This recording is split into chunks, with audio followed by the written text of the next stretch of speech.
station of unlimited possibilities, presents Creating Your Seat at the Table with your host, Ashley Little, as she welcomes her guest to the table.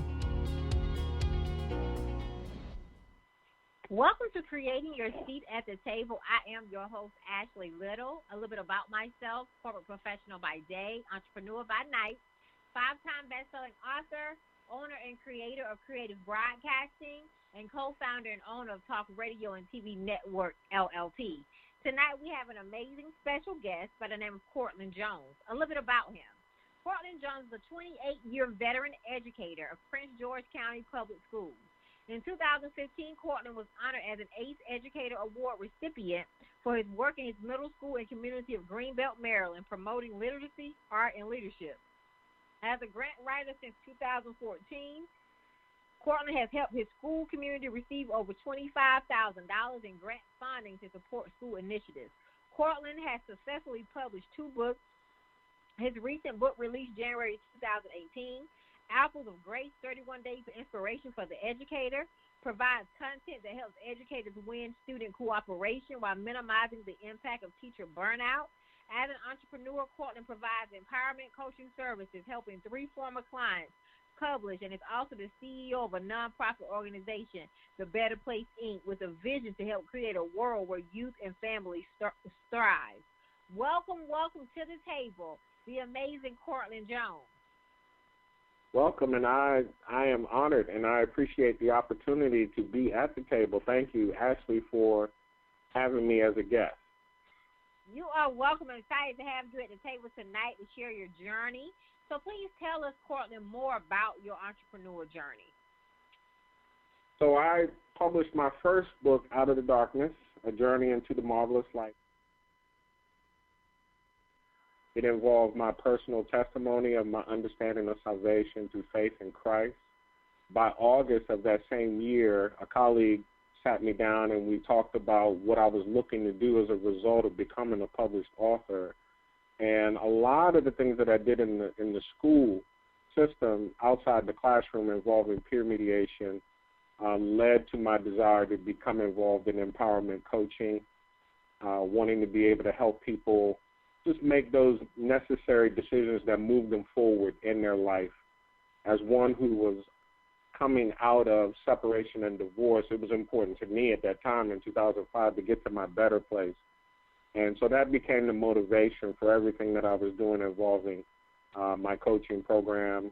Everything is about empowerment, helping others, whether it's providing them information, helping them make decisions, or helping them accomplish something like becoming an author or starting their business. Those were the things that I was looking to do with that coaching program. Love that. So you're very passionate, Cortland, about helping create a world where youth and families thrive. Tell us more about that. Yeah, again, that really came out of really a collaboration between a colleague of mine. Her name is Shauna King. She led me by inviting me to participate in peer mediation when she stepped out the classroom, and I followed her and took that position after her. Then she was involved with the National Family Resiliency Center, which works with families going through separation and divorce, how parents can co-parent better for the sake of the children, and I got involved in that as well. So everything she has been involved with in her career in and outside the classroom, I've been privileged to get involved with. And through that, I've been working with kids since I was 14. So this is an ongoing journey for me as it relates to continuing to look at how I can position myself with my skills and my ability to help youth, and by adding that piece with supporting families as well because of the work I've done with the National Family Resiliency Center. Shauna and I have established the nonprofit, The Better Place Incorporated, and so what we're looking to do is look at how we can support families, youth, schools, any organization that's looking to do something in relation to our vision. We want to support in helping move people, individuals as well as organizations, towards their better place. I love that. And how can listeners support and donate to your nonprofit? Sure. Directly, there is a link that I can provide. If you come and contact me through my website, www.cortlandjones.com, then I can talk with the people directly through email, how they can contact and donate. We don't have a direct link to our website. Those are one of the things that we are, as an up-and-coming organization. We started in 2016. We've been fortunate to receive grant funding to work directly in the school community, but we're still in the process of getting that part of our organization established. But if they contact me directly through my website, www.cortlandjones.com, or email me at info@cortlandjones.com, I can talk to them about how they can donate to our organization. So definitely email Cortland, reach out to Cortland to connect with him, because he's doing some amazing things to find out, listeners, how you can support and, help with this amazing cause. So, Cortland, you are a veteran educator of 28 years. So please tell our listeners more about the strategies you took to have longevity in your career, because a lot of teachers don't make it that far. Yeah. It's interesting, and I really have to thank God how grace has kept me, especially returning to the classroom, because I think a lot of my gratitude comes from recognizing how difficult it's been since returning to the classroom, because the first 20 years of my career, I can honestly say, I don't remember taking a lot of days off. I thoroughly enjoyed coming into the classroom and doing the things that I was doing on a daily basis. I enjoyed my job, especially the 10 years I was outside of the classroom involving peer mediation. So it's the last 10 where I have really had to put a lot of effort and energy into my prayer life, into journaling, into being honest with myself. And anybody who knows me personally, I talk to them about how I feel. I don't hold back how I'm honestly feeling. I try to avoid thinking negatively about the children, the students that I'm working with, although at times they can be challenging as far as the behaviors that I'm dealing with. I try not to take it personal. I did go through 3 years of burnout. I felt like there were some things happening within the school community that were very personal from my perspective. I just felt like I didn't have a voice anymore. That was new for me, to express a concern that I thought was legitimate and not get a response back, as well as just the stress associated with all of the things that teachers are now responsible for. So journaling, prayer, learning how to no longer focus on things that are out of my control. I think that's the biggest thing that I've learned coming through my burnout. And then when I went to the Black Educators Rock Conference in July 2018, I had the privilege of sitting in Dr. Marcus Jackson's presentation, and two simple things came from that presentation that really did change my life at that time. And one was returning back to listening to music, which I did a lot early in my career, but I got away from that returning to the classroom. So I've gotten back into just listening to good music, which does a good job of helping change your atmosphere, internal atmosphere. And the other one was recognizing there are legitimate supports that teachers need. And if I can't get it from the people I would like to get it from, I have to find the supports that I can use within the school community to help me with the students that are challenging. So for our listeners that are listening, he gave some golden nuggets of how he has kept the longevity of 28 years in education, journaling, praying, and just not, letting things go, right? Not dwelling on what's going on, just letting it go and moving forward despite the challenges and obstacles. So I like that, Cortland, that you shared those things. Yeah, I mean, that one about, recognizing what's out of your control, that was an ongoing conversation I had with my 7th and 8th graders since the school year started. And then that conversation in the classroom spread conversations I was having with my oldest brother. Before I knew it, I started having that conversation with a lot of different people, and it was 2 years removed from going through my burnout. So I had the privilege of being able to share one of the strategies that I knew was helpful to me, because you can start thinking about what leadership should be doing in the school community and what the parents should be doing and the stuff that you hear nationally, and before you know it, your mind is just consumed constantly with stuff that you really don't have any ability to affect, but it's affecting you. It's affecting your morale. It's affecting your motivation. And before you know it, you're not enthused, and everything starts agitating you and annoying you. And if you're not careful, it can spill out to how you're dealing with the student. And so I made it a point. One of the biggest things, because I coach some of the new teachers in the building, and I have one particular colleague I've been working with the last 2 years now. This is her second year. She was a new teacher last year.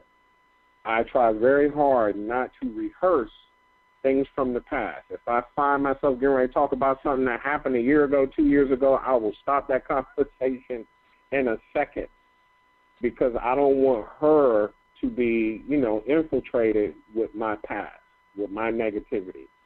And although she has experienced some things that I have encountered, it's only then that I bring those things up, just so she'll know this is just a part of being a teacher. It's not personal. If you're going to be in the classroom, one of the things I told her early on, you got to be about that life. There's a lot that goes on with being a teacher. If I'm going to, as far as longevity, if I'm going to last, I have to accept the challenges that come with being an educator. Yes, that's so true. So, Cortland, why do you think some teachers burn out before their fifth year? Because I know a lot of people talk about that fifth year. If you make it to the fifth year, you've done well, right? So why do you think some teachers burn out before then? Honestly, using myself as an example, I researched burnout as a part of my book, Apples of Grace. And it was only until I did the research I realized I was going through it. Because what was happening to me the last 10 years, I didn't encounter as a teacher when I first started. When I first started, our school community had retreats every year because of the Comer process. James Comer had his belief of how schools should operate, and our principal would invite us to participate in those retreats, and we would go every year. That's what sold me on teaching. I was like, oh, my God, we're going to be doing this every year. It was paid for. You went to a hotel mid-year, met with other colleagues throughout the county. You talked about things related to teaching. So you were out of the building, away from the reality, and with that, that's what sold me on teaching. Now, by my third year, I still had to learn how to deal with the students. So I was angry. I was, breaking yardsticks and all that stuff I'm not proud of, but I don't mind sharing because it's just a reality. And I decided to take a course in classroom management called Cooperative Discipline, because it was a part of me continuing my ongoing development professionally. That's what changed my career, because I was not going in the right direction by year 3. So I think just not really learning how to handle the rising disrespect or disruption that may occur in the classroom. Another colleague confided in me feeling the hopelessness of wanting to change or help students and not being able to, seeing how far the decline in student motivation contributed to this particular teacher's burnout, which I allude to in the book. Another teacher was willing to be interviewed, and they said it happened for them every year. there was a certain time in the year where just the routine of teaching would just set in. And so I think it's different for every person, but I would say one would be just feeling overwhelmed. Another would be not having a outlet to deal with how you're feeling as it relates to what you have to deal with. Depending on the school community you're working, if you don't feel supported, or if there's that what we now recognize as institutional trauma, where mistreatment from your colleagues or your superior could, contribute to that burnout. I don't think it's one thing. I think it becomes this kind of layered thing of events, and before you know it, I'm not able to deal with or cope with these challenges, and for some teachers, that's what causes them to walk away. Wow. So thank you for sharing your story and those different nuggets of why that happens, because, I think that there needs to be some more light to why our teachers are burning out. So what is some advice, Cortland, you would give to new teachers? So that question would have probably been answered differently had it not been for my journey back into the classroom the last 10 years. And I've shared this story more than once, but I've since had some new insights that helped me to understand what I would want to share with a new teacher, because that's what I do now. I offer a support group once a month for that reason. After getting through my burnout and the teachers who were confidants for me, I decided starting last year to offer a support group for the teachers in my school community. The main thing I would say to a classroom teacher today, new in the system, or someone who's trying to cope with this current reality, rightfully so, they're seeking to decrease the number of suspensions, nationwide. It's an epidemic, especially as it relates to African American males. Coming to the Black Educators Rock conferences has really helped me to understand that, because in my school community, we have at least 10 to 12, 15 male adults in the school community. So that, like the deprivation of African American male teachers, isn't an issue in our school. But understanding the reality that the suspensions are decreasing, it increases the amount of disruption that occurs in the classroom setting, in the school setting, because you have a percentage of students who see that there aren't any necessary quote-unquote consequences for their behavior, meaning the students who only respond to consequence. So because they don't see consequences for what they're doing, it increases disruption. The increase in disruption increases stress for everybody. So the new teacher has to understand that what school communities are looking for are teachers who can effectively manage students and still deliver quality instruction. And so if I'm going to be an educator today, I have to increase my patience, my ability to redirect and influence students to cooperate, as well as differentiated instruction. Whereas one time I may have seen that as a suggestion, that is like a necessity now if I'm going to be effective as a teacher. I have to learn how to differentiate the instruction, because our children are diverse in where they're coming from into the classroom. We have kids now that can't read, can't write. They are struggling in their motivation, the trauma that's being talked about. So the main thing I would say to a teacher today is you have to continue to increase your professional practice in learning how to manage student misconduct while also delivering quality instruction. love that you shared it about, what a new teacher needs to have and what, requires them. And I love when you said being able to influence the students, right? Which brings me to talk more about why is it so important for teachers to build relationships with their students, right? To really build genuine relationships. Can you talk about that? Because that's so important. Yeah, because the word I see being used now, because I'm huge on words.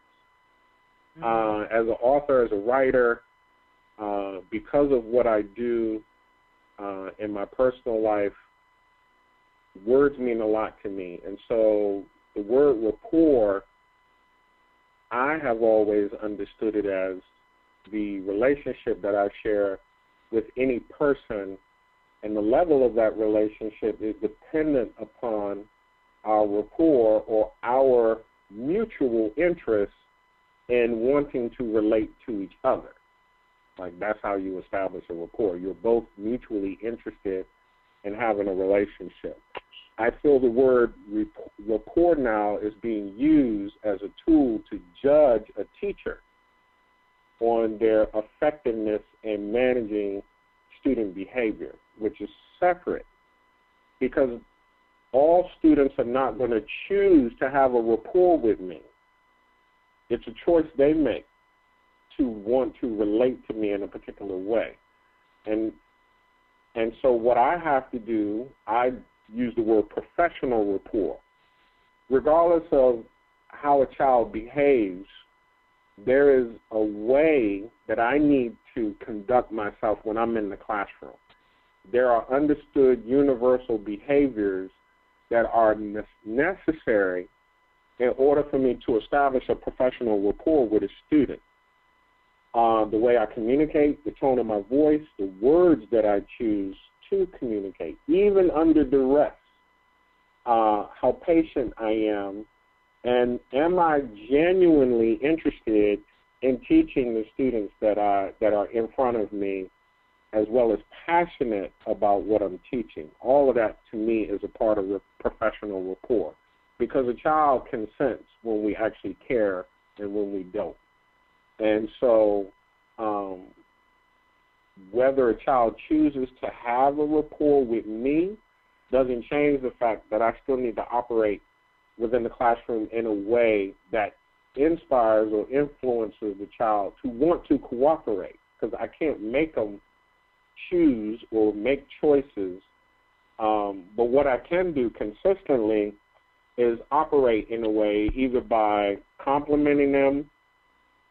We called it catching them at the door when I was at Drew Freeman. When a child is entering my room, is there something that they're wearing? Is there something that they did the day before? Is there something I can say, even if they don't behave consistently, that would motivate them to want to behave? So now I got to start paying attention specifically to each student. What kind of progress are they making? Which also means, can a child feel like they're achieving in my room even if they're not achieving academically, which I think is important. Thank you for sharing that, because that is so important, for sharing those nuggets with us. Now, Cortland, let's talk more about your books and how we can support you in buying your books.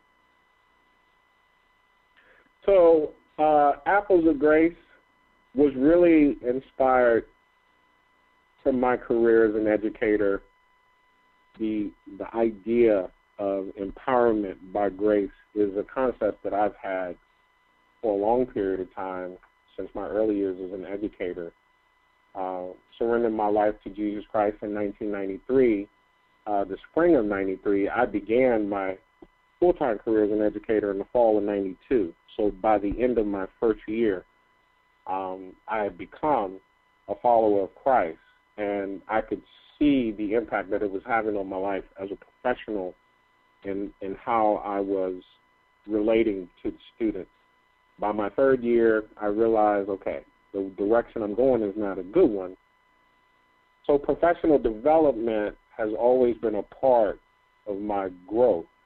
So in my book, I encourage professional development as part of that professional practice, how I can get better. So one day someone asked me if a teacher were to be successful, what are the three components? What do you think are the three ingredients, the three key things they would need in order to be successful? And I thought for a moment, and I said passion, and I said compassion and knowledge. They need to be passionate about what they do as an educator. They need to be compassionate about kids. They generally or genuinely need to like kids. They need to care about them. And knowledge is not just about knowledge of content, but they need to have a knowledge of the content in a way that they can translate that information to the children that they're teaching. And so the book is about helping a teacher be able to cultivate that capacity within themselves to increase in those three areas. So each day there's a nugget of information related to passion, related to compassion, and related to knowledge. And when I started my career, one of my mentors, unofficial, he was 30 years in the same school, James Madison Middle School. He had been there for 30 years. And he said to me, the moment you realize you think you know everything, that's when you should retire. And that stuck with me.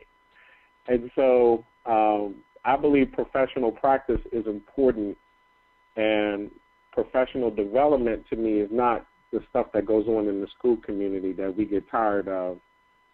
To me, professional development is when I choose to participate in workshops, programs, more schooling, that actually when I leave it, I feel inspired. I feel like what I just learned, I can go back to my classroom tomorrow, and I'm going to be different. I'm going to be better. I think all of us need to make sure that we're still participating ongoing in professional development that helps us feel empowered in our role as an educator. And I believe my book offers that. I feel it's a pocket version of me. So what you're hearing tonight, anyone who reads my book, they're definitely going to feel inspired and walk away feeling like they can still do this job and maintain that longevity if they commit to the content. Awesome. So, Cortland, I ask all of my guests this question. How did you create your seat at the table? I'm going to be honest with you. I appreciated this opportunity. I've always felt since I published my first book, what I learned from it, I'll say this, is that I felt like God was telling me the world is too big for you not to have a platform. And so what has to happen is I have to believe as an individual that there is a seat at the table for me. It's not a posture of haughtiness as much as it's in recognition of I was gifted to do something to bless the world around me. And if I'm willing to follow that gift, that skill that God gave me and harness it and hone it and continue to work on it, as the Bible says, your gift is going to make room for you. And so I've been privileged in the people I've met, especially in participating with Black Educators Rock. Doors have opened up for me to be able to continue to share with others. And my brand manager, when I hooked up with her after 4 years, being able to be invited on television to share my message, this is after realizing in 2010 I didn't want to come back to the classroom. That's how I know that this is God for me personally. There was nothing in me that was motivated about coming back to the classroom. Based on where I saw myself in my faith walk, I thought I was moving towards full-time ministry. I even said to God, I did everything I wanted to accomplish. Why am I coming back to the classroom? And since that time, he's shown me so much more that I wouldn't have thought was possible. So he's exceeded far above anything I would have imagined. And it reinforces to me that it is him, because I tell anybody I did not have the motivation to return to the classroom.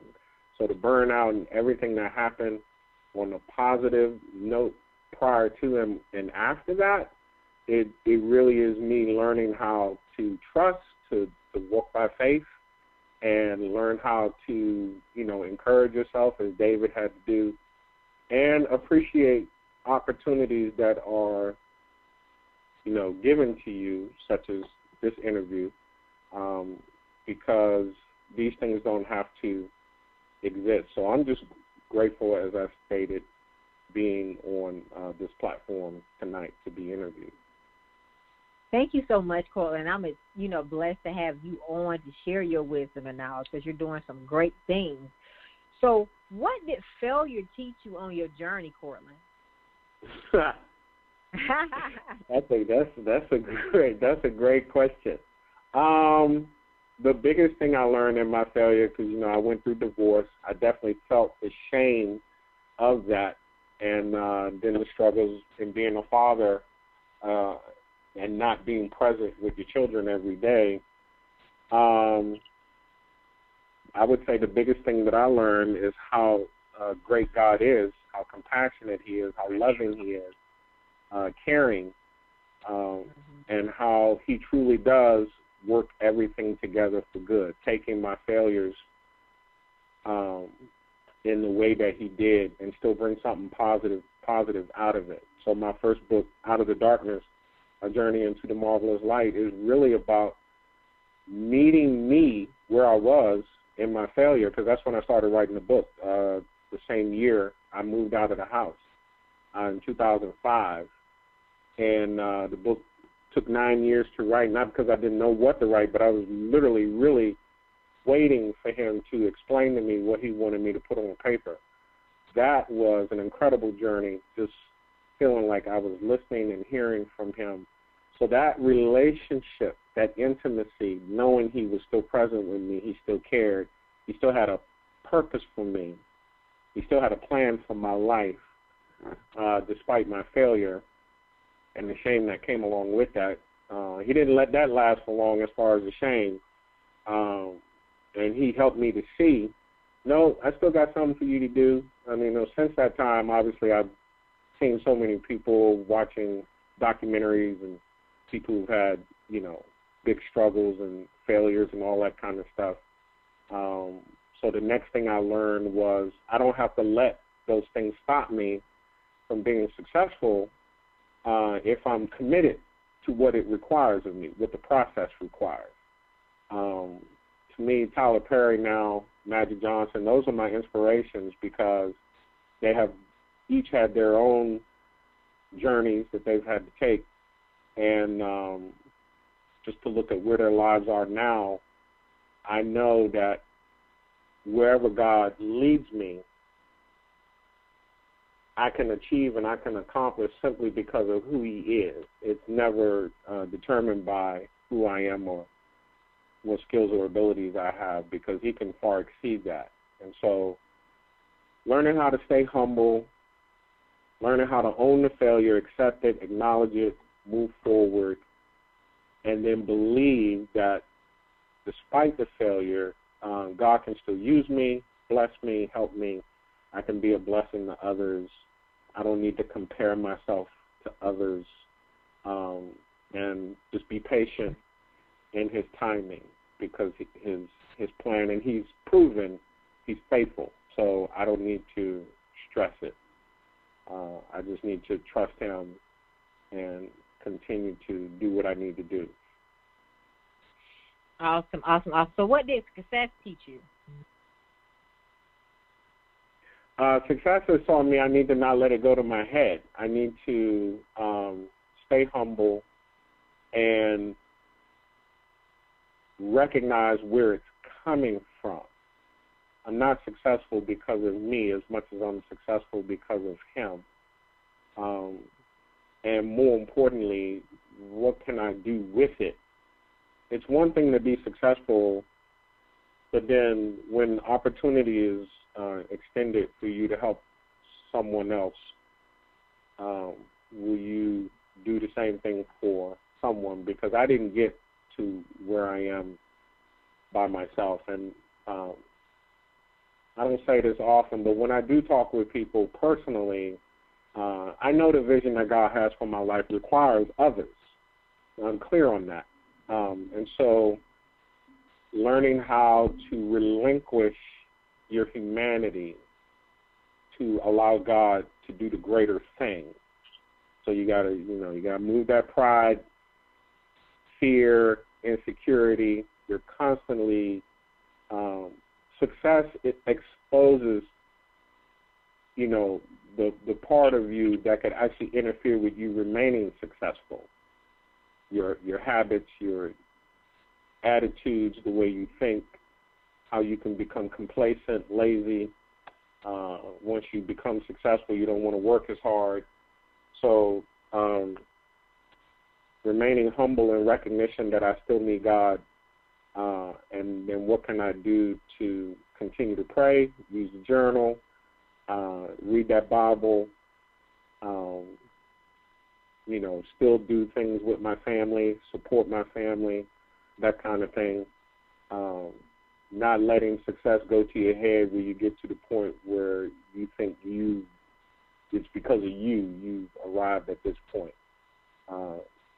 So I've actually this year alone, coming back from Connecticut after a speaking engagement, I decided I was going to practice gratitude. I felt like I was getting to the point where I wasn't being grateful, where I wasn't acknowledging God more, and I was becoming impatient. But once I went to Connecticut and came back, I just made it a point to be more grateful. And I say that because God opened the door and let me travel and speak just as I had desired at the end of 2018.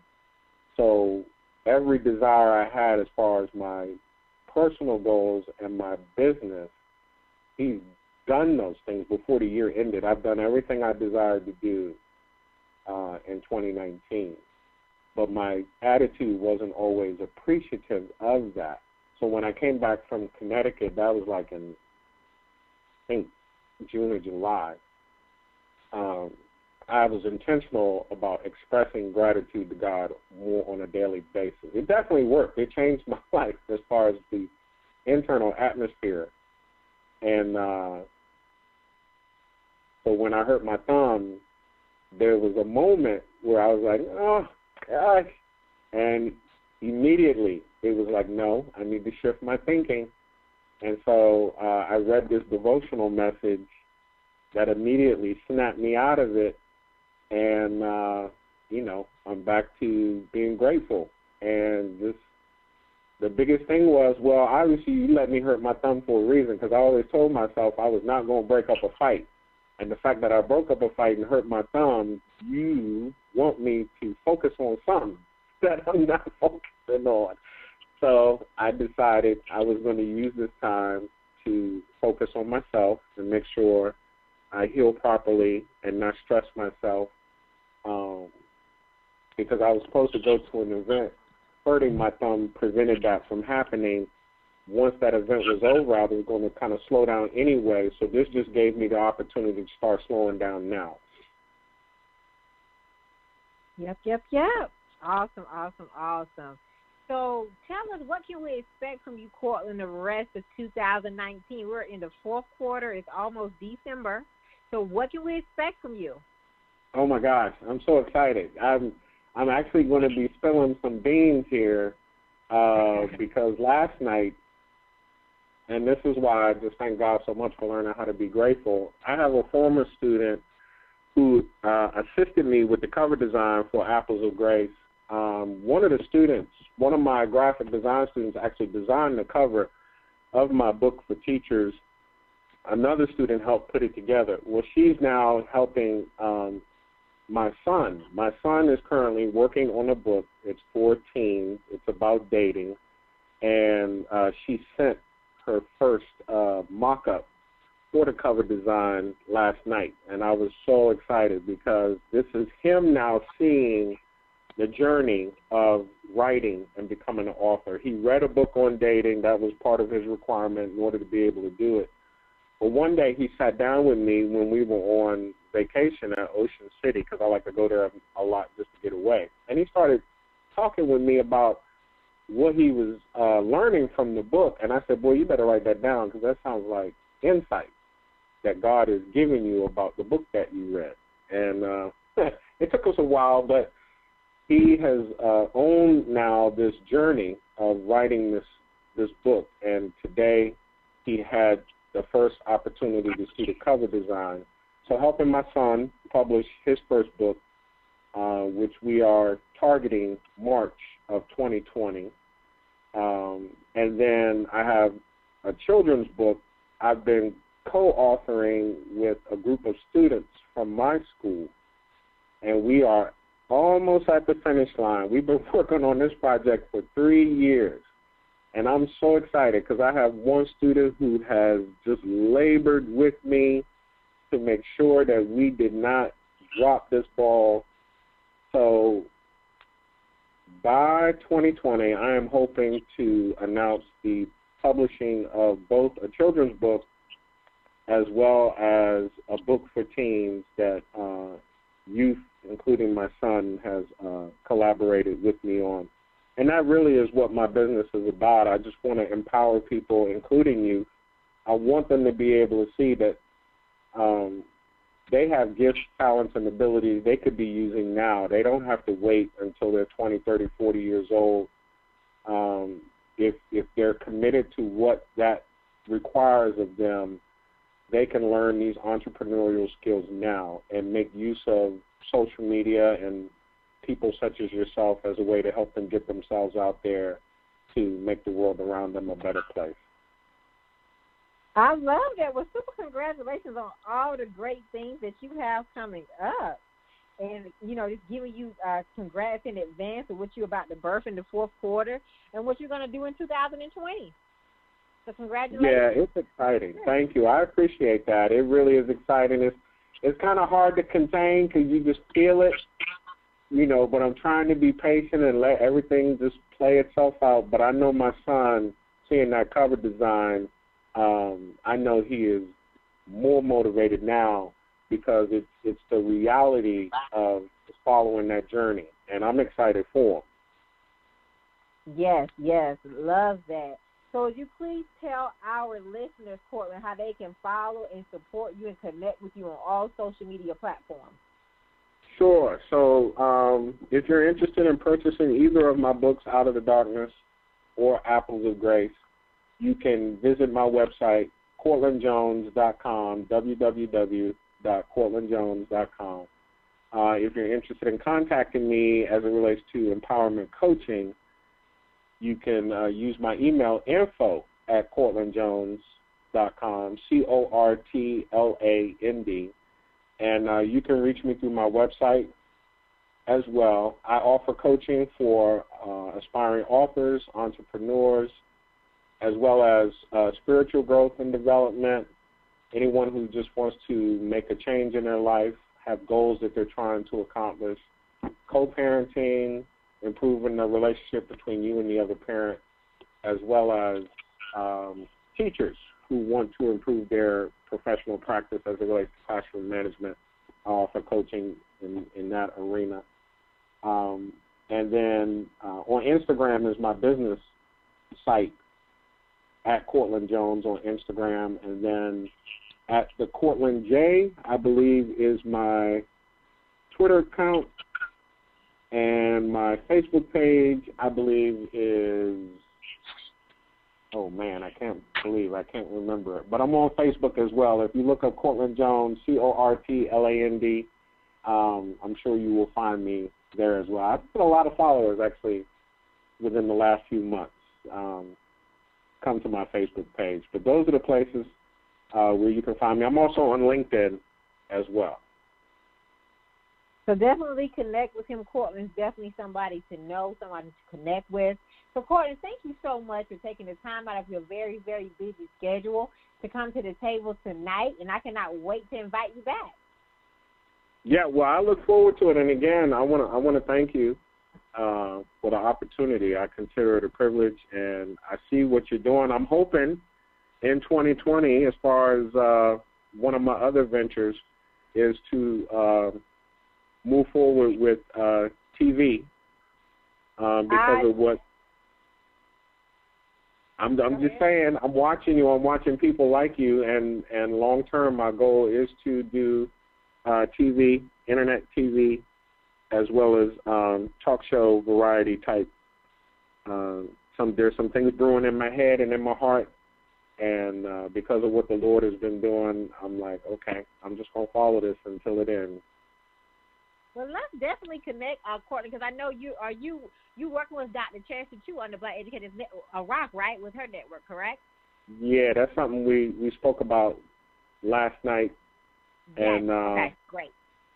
Yeah, so I'm definitely interested, and like I said, you guys are inspiring to see so many people doing the things that they're doing. My brand manager was so helpful in getting me connected to speak on TV.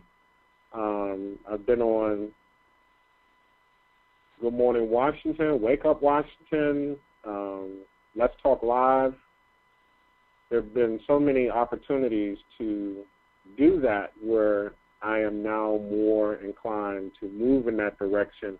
It wasn't even on my radar, but my brand manager has really opened my eyes to see the possibilities working with people like you. I told God, I said, look, based on what you're doing, because you clearly have far exceeded what I was thinking of doing, I'm just going to follow you now. Whatever door you open, that's where I'm headed. But when I published my first book, I said to him, I'm following this thing until the end, because I do believe that's what he has called me to do, was to be an author, especially helping teachers. My heart is definitely for educators and wanting to help them because of all the challenges that are currently besetting us. Who I was as an educator, the environment I was in when I first started teaching is a totally different environment now, and I want to help as many teachers as I can make that adjustment so they can have that longevity and retire and enjoy the benefits of working 30 years in the profession. Yes. Well, this is going to be exciting to get you rolling, get you a TV show and some other things. So I can't wait to work with you, can't wait to collaborate with you, and can't wait to invite you back. Yeah, well, I look forward to it. Thank you again, Ashley. I appreciate it very much. Thank you, Cortland. So I would like to give a special thanks to Tammy Collins-Marquis and John Schamberger. I would also like to give a special thanks to Dr. Melissa Nolan-Chester, as well as author Kimberly McLemore, and my intern, Sarah, from Tennessee State University, and my intern, Buntaria, from Winston-Salem State University. You all may follow me on Facebook at Ashley Little and on Instagram at _Ashley A. Little. Thank you. Thank you for tuning in to another episode of Creating Your Seat at the Table, where Ashley speaks with corporate professionals, celebrities, entrepreneurs, authors, and speakers who are transitioning or have transitioned to entrepreneurship.